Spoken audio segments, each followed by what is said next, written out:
Hello बच्चों। तो भाई देखो, बहुत सारी वैकेंसी निकल रही गवर्नमेंट फार्मासिस्ट की, है ना। डेली कुछ ना कुछ अपडेट्स आती रहती हैं, राइट। तो बच्चों का कहना है कि सर कैसे क्या करें, कुछ समझ नहीं आ रहा है, ये अपडेट अपडेट तो आ रही हैं, है। तो हमने कहा भाई चलो दो शब्द हमारे भी कुछ तरीका बता दें जिससे हो सकता है बच्चों का भला हो जाए, है कि नहीं। तो भाई देखो, बात करते हैं गवर्नमेंट फार्मासिस्ट। खूब वैकेंसी, चाहे DSSB की ले लो, रेलवे की ले लो, SSC की ले लो, है ना। अलग अलग वैकेंसी बहुत सारी हैं, और कहीं B फॉर्म एलिजिबल है, कहीं D फॉर्म एलिजिबल है। बस इतना ध्यान रखो, मैक्सिमम जगहों पे D फॉर्म एलिजिबल होगा। जहां आज नहीं है, अपडेटेड नोटिफिकेशन में भी होगा। बहुत लोग समझ रहे होंगे मैं किसके बारे में बात कर रहा हूं, ठीक। दूसरी बात ये कि देखो, बहुत ज्यादा परेशान होने से बेटर है, हम कहते हैं वैकेंसी आ गई है, ठीक। तुमने एप्लीकेशन फॉर्म फिल कर लिया, तुम्हारा एडमिट कार्ड आ गया, लिखोगे क्या अपने कंटेंट पे। भाई आज की डेट में सबसे मैक्सिमम बच्चों को मैं देख रहा हूं कि बच्चे खाली सर जी हमको बता दो कहां की वैकेंसी है। मतलब स्थिति यह है कि वैकेंसी जानते ही उनका सिलेक्शन हो जाएगा, ये स्थिति है। देखो, बहुत सारी चीजों को ध्यान में रखना है। सबसे पहली चीज, आप किस एरिया में हो। देखो, आज की डेट में मैक्सिमम 90% जॉब्स के बारे में मैं बताऊं, 90% जो गवर्नमेंट फार्मासिस्ट की वैकेंसी निकल रही हैं, वहां पे एरिया रिजर्वेशन बिल्कुल भी बहुत कम कर दिया है। मतलब अगर आप दूसरे स्टेट में, बहुत बच्चे पूछते हैं मैं यूपी का हूं, मैं बिहार का हूं, मैं यहां का हूं, मैं वहां का, अप्लाई कर सकता हूं क्या? बिल्कुल अप्लाई कर सकते हो। बस ये है कि जिस जॉब में लोकल एरिया का रिजर्वेशन होगा, जैसे अभी SSC की यूपी की आई है, कोई राजस्थान वाला बोले भाई हम यूपी में अप्लाई कर सकते हैं, बिल्कुल अप्लाई कर सकते हो। बस जो यूपी का रिजर्वेशन सिस्टम है उसका लाभ उनको नहीं मिलेगा। मतलब अगर आप दूसरे स्टेट में की जॉब के लिए आप अप्लाई करते हो, तो वहां जो SC ST जनरल या EWS इस कोटे में जो भर्तियां हो रही, आप एज ए जनरल ट्रीट किए जाओगे, ठीक। हम कहते हैं इन सबको भी साइड में रख दिया जाए, पहले अपना कंटेंट तो तैयार करो। हो गया, फॉर्म भर दिया, पैसा खर्चा कर दिए, पहुंच गए, पेपर सामने आया, लिखोगे क्या? तो पहला काम तो तुम ये करो, है ना। बच्चे दिन भर पूछते हैं सर जी कहां से तैयारी करें।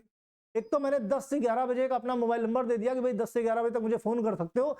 10 से 11 फोन बजते रहते हैं, एक पे बात होती, दूसरे पे घंटी बजती रहती है, उस पर भी वेटिंग आती रहती है, ठीक। कुछ बच्चे नाराज भी हो जाते, सर जी हमारा फोन नहीं उठाते। बेटा मैं फोन सबके उठाने की कोशिश करता हूं, लेकिन जो बच्चा फोन पे है कम से कम उसकी बात तो पूरी हो जाए, ठीक। तो ये बात हुई। तो 90% जगहों पे D फॉर्म एलिजिबल है, ध्यान रहे। D फॉर्म वाले बच्चे 90% जगहों पे अप्लाई कर सकते हैं, ओके। दूसरी चीज, अगर तुम D फॉर्म तुम किसी भी स्ट्रीम के हो, कहीं की भी अगर करने जा रहे हो, तो कुछ बच्चों का कहना है सर हम D फॉर्म के हैं, वहां पे एग्जाम में क्वेश्चन बड़े हाई फाई पूछे जाते हैं, पहले से ही लोग डरा दिए हैं। बेटा बहुत अलर्ट हो जाओ। देखो यार, ऐसा है ना, D फॉर्म का एक्सप्लोर्ड फॉर्म है B फॉर्म। भाई हमने तो D form, B form, M form, PhD सब करके बैठे हैं यार, तो हमें तो पता है ना जानकारी, है। तो भाई D फॉर्म जो तुमने फार्माकोलॉजी 1 साल में पढ़ ली, देखो जाके बेचारे 3 साल में पढ़ते हैं B फार्मा वाले। कभी सिलेबस मुझसे ले लेना या PCI की साइट से डाउनलोड कर लेना, बताना कि 2 साल में जो तुमने सेकेंड ईयर में फार्माकोलॉजी पढ़ी है, पूरे 3 साल में B फॉर्म वाले वही पढ़ते हैं। तो कोई तुम्हारा जो फार्मेसी लॉ एथिक्स है उनका जूरिस्प्रूडेंस है, या फॉरेंसिक फार्मेसी कह लो, है ना, फार्मास्यूटिक्स तुम्हारे में भी है, उनके में भी है। तो कोर्स को देके डरने की जरूरत नहीं। बहुत सारे बच्चे वैसे डर जाते हैं, सर जी वहां पे B फॉर्म के बच्चे भी एलिजिबल हैं। सबसे बड़ी समस्या D फॉर्म वालों को तो यही है कि सर जी B फॉर्म वाले एलिजिबल हैं, तो वहां हमारी पूछ ही नहीं होगी। ये लोगों को तो ज्यादा आता है, ये लोग ज्यादा अच्छे से निकल जाएंगे, इनको प्रायोरिटी भी ज्यादा दी जाएगी, है। और जब प्रायोरिटी दी जाएगी, इनको हमसे ज्यादा भी आता है तो ये ज्यादा क्वेश्चन कर लेंगे, इनकी मेरिट हाई चली जाएगी। देखो पहली चीज, तो अगर बोल दिया गया बी फॉर्म डी फॉर्म दोनों एलिजिबल हैं, रिटन एग्जाम हो रहा है, तो वहां पे ये कोई क्राइटेरिया ही नहीं है कि इनको प्रायोरिटी पहले इनको बाद में, वहां पे मेरिट से सिलेक्शन हो रहा है। ठीक, तो ये पॉइंट तो दिमाग से निकाल दो। जहां तक आने की बात है, तो देखो तुमने भी पढ़ाई करी, उनने भी पढ़ाई करी, अब तुम जो पढ़ के गए एग्जाम में वो आ गया तो तुम्हारे नंबर ज्यादा, इनने ज्यादा पढ़ाई करी, इन्होंने ये जो पढ़ के गए एग्जाम में आ गया तो इनके ज्यादा नंबर। तैयारी करके जाओ, कुछ मुश्किल नहीं है भाई, कोई रॉकेट थोड़ी लॉन्च करना भाई, सिंपल पढ़ाई तो करनी है? ज्यादा से ज्यादा एमसीक्यू लगाओ। आज की डेट में भाई जब एमसीक्यू का पैटर्न याद करो शुरू हुआ था है कोविड के टाइम से, जब कोरोना के टाइम से शुरू हुआ था भाई एमसीक्यू आएगा, उस समय एमसीक्यू ढूंढ पाना बहुत मुश्किल था। आज की डेट में हजारों एमसीक्यू पड़े हुए, चाहे आप यूट्यूब पे ढूंढ लो, चाहे आप बुक्स देख लो। जब कोरोना आया था उस वक्त एमसीक्यू फार्मेसी में था ही नहीं, मतलब मार्केट में चले जाओ तो किताबें नहीं मिलती थी एमसीक्यू से रिलेटेड तुम्हारे डिप्लोमा की। आज की डेट में सब कुछ अवेलेबल है, राइट? तो सर्च करने की देर है। ऑनलाइन प्लेटफॉर्म पे कितनी सारी तैयारी कराई जा रही, इवन दूसरे को मैं खुद तैयारी करवा रहा हूं भाई। तो इन चीजों को डरने की जरूरत, पढ़ाई कई गुना आसान हो गई है पहले के कंपैरिजन में। पहले आपको यही नहीं पता चलता था कि वैकेंसी कौन सी निकली, यही नहीं पता चलता तो उसके लिए किताब कौन सी खरीदें, तैयारी कहां से करें। आजकल घर बैठे मोबाइल पे इंटरनेट फ्री है, जितना चाहो उतना पढ़ लो, सब कुछ भरा पड़ा है। तो जो तुम्हारा फर्स्ट ईयर सेकेंड ईयर का कोर्स है, पहला काम फर्स्ट ईयर और सेकेंड ईयर का जो कोर्स है, देखो आज की डेट में मैक्सिमम फर्मा प्लस नॉन फर्मा की बात करते हैं ना भाई। फर्मा भी होगा, फार्मा के भी क्वेश्चन होते हैं और नॉन फार्मा के भी होते हैं, ये तुम सबको पता है भाई कि भाई फार्मा के भी क्वेश्चन पूछे जाएंगे, नॉन फार्मा के भी पूछे जाएंगे। अपनी स्ट्रेंथ हम भाई फार्मेसी वाले हैं। सिलेक्शन होता है मेरिट बेस पे, किस पे? मेरिट बेस पे। ओके, हमारी ताकत फर्मा है, हमें इतना मालूम है कि अगर क्वेश्चन फार्मेसी का आया तो वो मुझसे गलत नहीं हो सकता, ये कॉन्फिडेंस अपने अंदर लेके आना पड़ेगा। मतलब अब ऐसा नहीं कि भाई नॉन फर्मा पे तो हमारा कमांड नहीं है, ठीक, लेकिन फर्मा यहां पे हम सबको मात दे सकते हैं, ठीक। उसके बाद इवन मैं नॉन फर्मा भी थोड़ा थोड़ा पढ़वाता हूं, इसीलिए कि बच्चे एकदम वो ना रह जाए। थोड़ी हिस्ट्री पढ़ो, इतनी तो बचपन में पढ़ रखी है भाई, हाई स्कूल इंटर तक है। थोड़ी हिस्ट्री के बारे में बात कर लो, थोड़ी जियोग्राफी के बारे में बात कर लो, थोड़ा कॉन्स्टिट्यूशन अपने संविधान के बारे में जान लो, थोड़े नियम कानून जान लो, है ना, थोड़ा जनरल नॉलेज जान लो, पहले प्रधानमंत्री कौन थे, दूसरे कौन थे, यूनाइटेड स्टेट के कौन थे, कौन हैं, है? कौन प्रेसिडेंट हैं, कौन राष्ट्रपति हैं, कौन मुख्यमंत्री हैं, और फर्स्ट पर्सन पहले राष्ट्रपति, है ना, पहली लेडी प्राइम मिनिस्टर, पहली लेडी चीफ मिनिस्टर, इस तरीके के क्वेश्चंस पे ध्यान दो, है? अंग्रेजों ने कब से कब तक राज किया, कौन भाई first world war, second world war, non फर्मा के क्वेश्चन। फिर मैथ्स में आ जाओ, बच्चे कहते सर जी मैथ्स आती है, मैथ्स में क्या है भाई, एलसीएम एचसीएम कर लो, थोड़ा सा फ्रैक्शन पे ध्यान दे लो, थोड़ा डिवाइडेशन मल्टीप्लिकेशन कर लो, थोड़ा सा रीजनिंग की बात कर लो। क्योंकि देखो नॉन फर्मा ढूंढना तुम्हारे लिए बहुत आसान है, बहुत आसान इसलिए है क्योंकि तुम्हारे फर्मा से रिलेटेड एग्जाम मुट्ठी भर, और दुनिया भर में नॉन फर्मा से रिलेटेड एग्जाम भरे पड़े हैं, कहीं नहीं जाते। तुम किसी सीटेट वाले का देख लो भाई, है, बीएड बीटीसी वाले का देख लो, सब नॉन फर्मा, सब रीजनिंग, इंग्लिश में अंग्रेजी में आ जाओ, थोड़ा सा ग्रामर, इतनी ग्रामर तो आती ही है ना, एंटोनियम सिनोनियम की बात कर लो, थोड़ा अनसीन पैसेज जिसको कंप्रहेंशन बोलते हैं, अनसीन पैसेज की बात कर लो। कितना कुछ मुश्किल है क्या? उसी तरीके से हिंदी में आ जाओ, अनुलोम विलोम, पर्यायवाची, संधि विच्छेद, है, थोड़ा सा उसमें भी भाई डीप में चले जाओ, अनसीन पैसेज, गद्य पद्य आते हैं कि नहीं आते हैं भाई, कौन सी किताब किसने लिखी थी, कुछ अच्छे अच्छे धर्म ग्रंथ के बारे में जानो, किसने लिखा, सभी धर्म के, ये सब नॉन फर्मा। ये ऐसी बेसिक चीजें हैं जो हर एग्जाम में पूछी जाती है और हर किसी को आती हैं। किसी भी नॉन फर्मा के एग्जाम में चले जाओ, इवन आईएएस पीसीएस तक में ये सारी चीजें पूछ ली जाती हैं, है? बीएड बीटीसी में सारी चीजें पूछ ली जाती हैं किसी भी तरह का, तो नॉन फर्मा का कलेक्शन करना आसान है भाई। हम नॉन फर्मा पढ़ सकते हैं लेकिन नॉन फर्मा वाला फर्मा नहीं पढ़ सकता, यहां चीजें अलग हो जाती हैं। तो हमें इस पे कमांड करना है और थोड़ा बहुत ध्यान इस पे रखना है। मैक्सिमम स्कोर हमारा जो मेरिट है वो यही बनाएगा फर्मा, ठीक। और कहीं से अगर कुछ कसर बचती है तो हम नॉन फर्मा से कवर कर लेंगे। तो इतनी नॉन फर्मा भी पढ़ के चलना है। तो देखो बताया ना, मेरा कंसर्न क्या है भाई, जॉब गवर्नमेंट भी होगी, जॉब प्राइवेट भी होगी। अब जितने लोग पढ़ रहे हो सबके सब गवर्नमेंट फार्मासिस्ट तो नहीं बन जाओगे। इन चीजों में भी कुछ चीजों का ध्यान रखना कि आप किस एरिया में हो। पहले ये देखो कि तुम्हारी जॉब, तुम रह रहे हो भाई यूपी के किसी गांव में, तुम्हारी जॉब कहीं 200 किलोमीटर, 300 किलोमीटर, 800 किलोमीटर दूर अगर लग जाती है, या दूसरे किसी स्टेट में 1000 किलोमीटर दूर लग जाती है, क्या तुम वहां जाके 25,000 रुपए में रह लोगे रूम लेके? पॉइंट है सोचने वाले। या घर के पास कहीं अपना खुद का बिजनेस करोगे? भाई अभी चलो हो गई, गए तुम भाई, फिटनेस भी दे दिया तुमने, मेडिकल भी दे दिया तुमने, रिटर्न भी दे दिया, तुम्हारा सब निकल गया। अब वहां जाके पता चलता है कि 22,000 रुपए मिलेगा। पेंशन गवर्नमेंट में रही नहीं, खत्म हो चुकी है पेंशन फैसिलिटीज।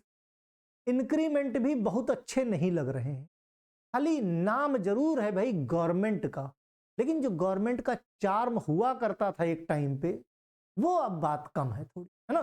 तो मैं नहीं कहता तैयारी मत करो, बिल्कुल तैयारी करो, पढ़ाई कभी बेकार नहीं जाती, लेकिन ये चीजें देख लेना कि वैकेंसी किस स्टेट की है, ठीक, किस स्टेट की है। उस स्टेट में जाके तुम जॉब करोगे, कल को शादी ब्याह होगा, फैमिली लेके जाओगे, वहां रहोगे रूम लेके, 22,000 रुपए में क्या क्या कर लोगे भाई। आजकल कहीं भी चले जाओ 8,000 से नीचे फैमिली रूम ढंग का नहीं मिलता।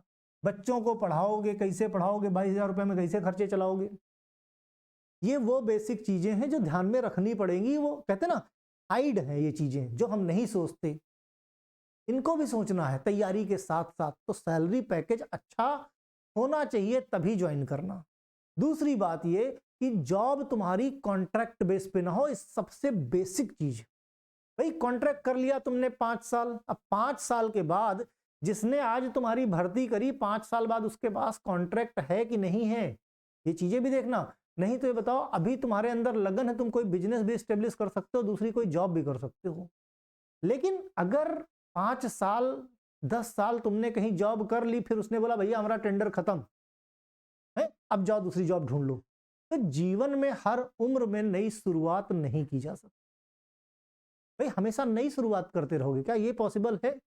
आज तुम चलो अपना बिजनेस खड़ा कर सकते हो, तुम्हें भाई अभी पढ़ाई किए हो, अभी ताकत है, अभी इतनी जिम्मेदारियां नहीं आई हैं, लेकिन जब सारी जिम्मेदारियां तुम्हारे ऊपर आ जाएंगी, क्या उस वक्त तुम नई शुरुआत कर पाओगे? तो बहुत सारे ऐसे फैक्टर्स हैं अभी स्टार्टिंग में हम सोच नहीं पाते और बाद में उसका खामियाजा भुगतना पड़ता। तो तैयारी के साथ साथ देखते जाओ कि वो जॉब परमानेंट बेस है कि नहीं, उसमें तुम अप्लाई कर रहे हो, तुम्हारे खर्चे चल पाएंगे कि नहीं, तुम्हारे घर से कितना दूर है, जरूरत पड़ी घर में कोई इमरजेंसी हुई तो घर पे तुम शेड्यूल टाइम पे पहुंच पाओगे कि नहीं। बहुत सारी चीजें, घर में कितने लोग हो, मतलब जब इंसान जॉब करने कभी बाहर जाता है ना, तो बहुत सारे ऐसे फैक्टर होते हैं पढ़ाई के साथ साथ कि भाई उन सारे फैक्टर्स को ध्यान में रखना पड़ता है, ठीक। तो बात कर रहे थे पढ़ाई की, तो फर्मा में, और फर्मा में भी अगर हम बात करें सबसे ज्यादा फोकस किस चीज पे करना है, कि सर जी ये भी बता दो साथ साथ कि सबसे ज्यादा फोकस अगर फर्मा की पढ़ाई करनी है हमको तो क्या करें, और नॉन फर्मा की करनी है तो क्या करें, है ना। अगर देखो बेटा फर्मा की तैयारी करनी है तो हम सब्जेक्ट कुछ बता देते हैं जिस पे तुमको कमांड रहना बहुत जरूरी है, ठीक। और जिस प्रियोरिटी पे बताएंगे इसी प्रियोरिटी पे पढ़ना अगर वाकई में पास होना चाहते हो। बाकी नहीं, देखो मानना ना मानना तुम पे, नहीं मानोगे कल को पेपर आएगा वहां देख लेना। सबसे ज्यादा तैयारी तुमको करनी है वो सब्जेक्ट है फार्माकोलॉजी, ठीक। दूसरे नंबर पे तुम्हारा आता है फार्माकोग्नोसी। तीसरे नंबर पे आता है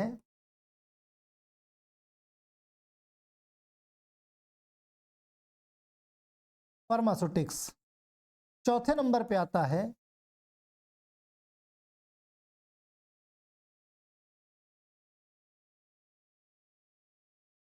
फार्मेसीलाइथिक्स। ठीक, पांचवें नंबर की बात कर लो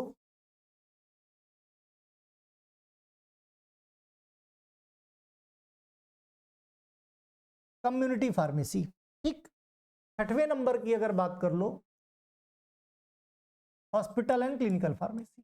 ठीक, सब्जेक्ट बहुत है, लेकिन अगर सबसे पहले तुमसे पूछा जाए कि सबसे ज्यादा हम क्या पढ़ लें, तो शुरुआत के 4 सब्जेक्ट पे तुम अपना कमांड कर लेना। शुरू के जो 4 सब्जेक्ट है पढ़ना तुमको सब है, लेकिन सबसे ज्यादा तैयारी तुमको किसकी करनी है? फार्माकोलॉजी में फार्माकोलॉजी के क्लासिफिकेशन सबसे ज्यादा इंपॉर्टेंट। फार्माकोलॉजी में सबसे ज्यादा अगर किसी पे फोकस करना है तो फार्माकोलॉजी के जो क्लासिफिकेशन है, इस क्लासिफिकेशन पे, दूसरे नंबर पे इसके रिसेप्टर कॉन्सेप्ट पे बात कर लेना।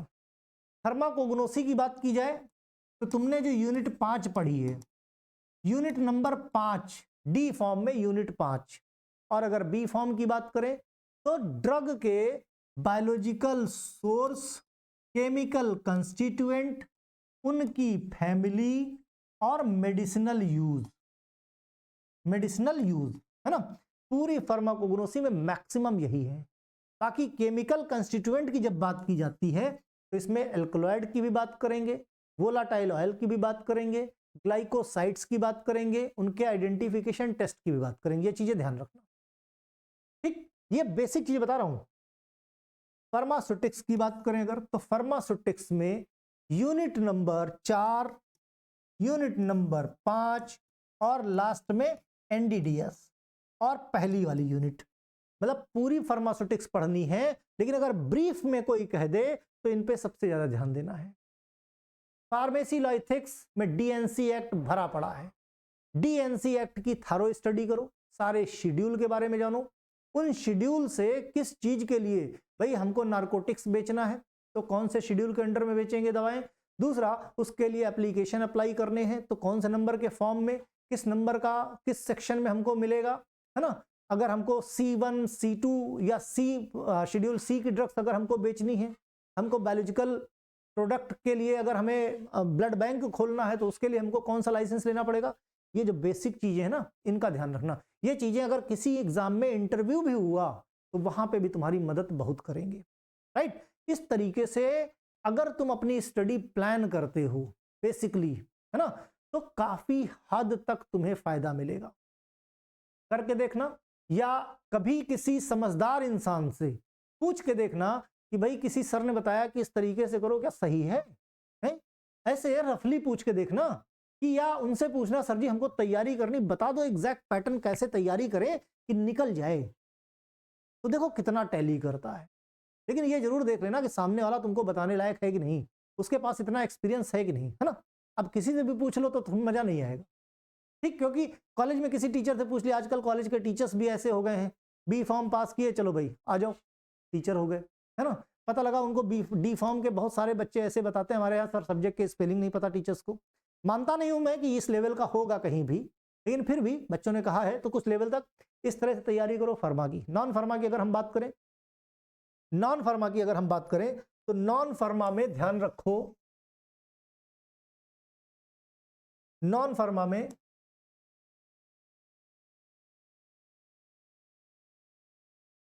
हिस्ट्री आपको पता होनी चाहिए। हिस्ट्री पे सवाल बनते हैं, है ना। हिंदी बहुत आसान है, हिंदी आराम से कर लोगे तुम लोग। इंग्लिश की बात करें, हमने जो कहा एंटोनियम, सिनोनियम, अननोन, अनसीन पैसेज वगैरह हो गए, थोड़ी ग्रामर हो गई, है ना, कंप्रहेंशन वगैरह, थोड़ा ट्रांसलेशन वगैरह हो गए। इन सब चीज़ों पे थोड़ा सा ध्यान देना है। बेसिक बेसिक चीज़ें हैं जो काफ़ी आसान है। वर्ड मीनिंग, वोकैबुलरी आपको पता होनी चाहिए, है ना। इसमें भाई पर्यायवाची, संधि विच्छेद वगैरह हो गए, कुछ अच्छी अच्छी किताबें हैं, उनके राइटर्स कौन कौन हैं उनके बारे में है, कौन हिस्ट्री में कौन सा युद्ध कब हुआ था है, किस राज्य की स्थापना किसने करी थी, सबसे पहले कौन कहाँ पे आया, इंडिया में कौन आया, तो इंडिया से रिलेटेड जो हिस्ट्री है उसके बारे में है। ठीक, फिर बात कर लो मैथमेटिक्स की। मैथमेटिक्स में सिंपल जो बेसिक 6th क्लास तक का, अगर कोई तुम्हारे यहाँ 5th 6th में बच्चा है उसकी किताब उठा लो खाली, अगर सीबीएसई पैटर्न का है 5th 6th का बच्चा, उसमें तुमको एडिशन, सब्ट्रैक्शन, फ्रैक्शन, इंटीग्रेशन, है ना, डेसिमल से रिलेटेड चीजें, भाई ये क्या बोलते हैं, एलसीएम, एचसीएम, है, ये सारी चीजें तुमको मिल जाएंगी।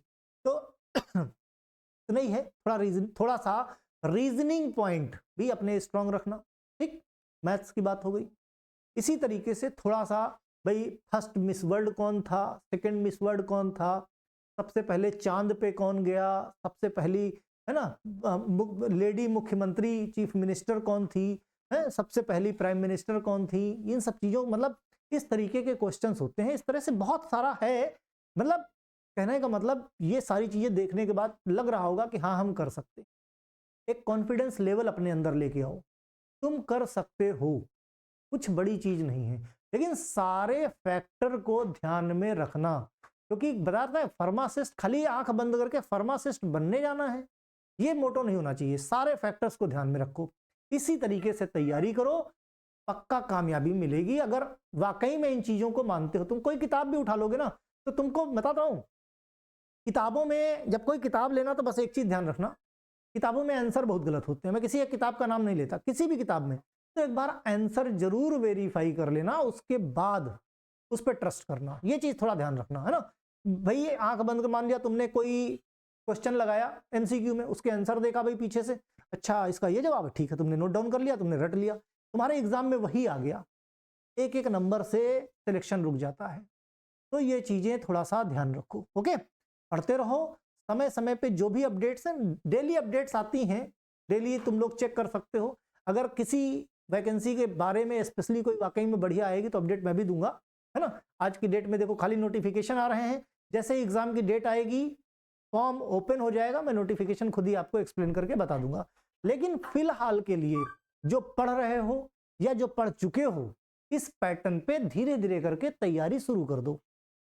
अभी तैयारी शुरू करोगे, तुम सोचो ना पहले वैकेंसी पता चल जाए कौन सी आने वाली है, उसकी सैलरी पता चल जाए तो हम तैयारी करेंगे, अभी से हम काहे तैयारी करें, ये नहीं, तैयारी पहले से करके रखो। क्योंकि मतलब ऐसा ना, कंपटीशन की तैयारी कभी खत्म नहीं होती है, जान लो, कभी भी तुम्हें ये नहीं होगा कि ना अब तो हम सब कर लेंगे, कुछ ना कुछ हमेशा, जब भी तुम ट्राई करोगे ना सोचने की कि और क्या बचा, कुछ ना कुछ टॉपिक हमेशा बचा रहेगा। कभी भी पढ़ाई खत्म नहीं होती है, एक अथाह सागर जैसा है, उसमें जितना पहले से तैयारी कर लोगे सिलेक्शन के चांसेस उतने ज्यादा हो जाते हैं। अब कंपटीशन पहले से ज्यादा है, क्योंकि यही वीडियो तुम नहीं तुम्हारे साथ न जाने कितने लोग देख रहे होंगे और सब तैयारी शुरू कर देंगे। राइट, थोड़ा सा अलग करो तैयारी का, थोड़ा तरीका, थोड़ा स्मार्ट वर्क करो। ना समझ में आए तो मुझसे संपर्क करो। ओके, चलो भाई पढ़ते रहो, कोई समस्या हो तो तुम्हारी समस्या के लिए एक समाधान का पॉइंट है, प्ले स्टोर पे एक एप्लीकेशन है एवी केमिस्ट्री क्लासेस, एवी केमिस्ट्री क्लासेस, तुम्हारी सारी समस्या का समाधान इस एप्लीकेशन से हो सकता है। जब कुछ ना समझ में आए संपर्क कर लेना, समाधान मिल जाएगा। ओके, चलो भाई, बाय बाय।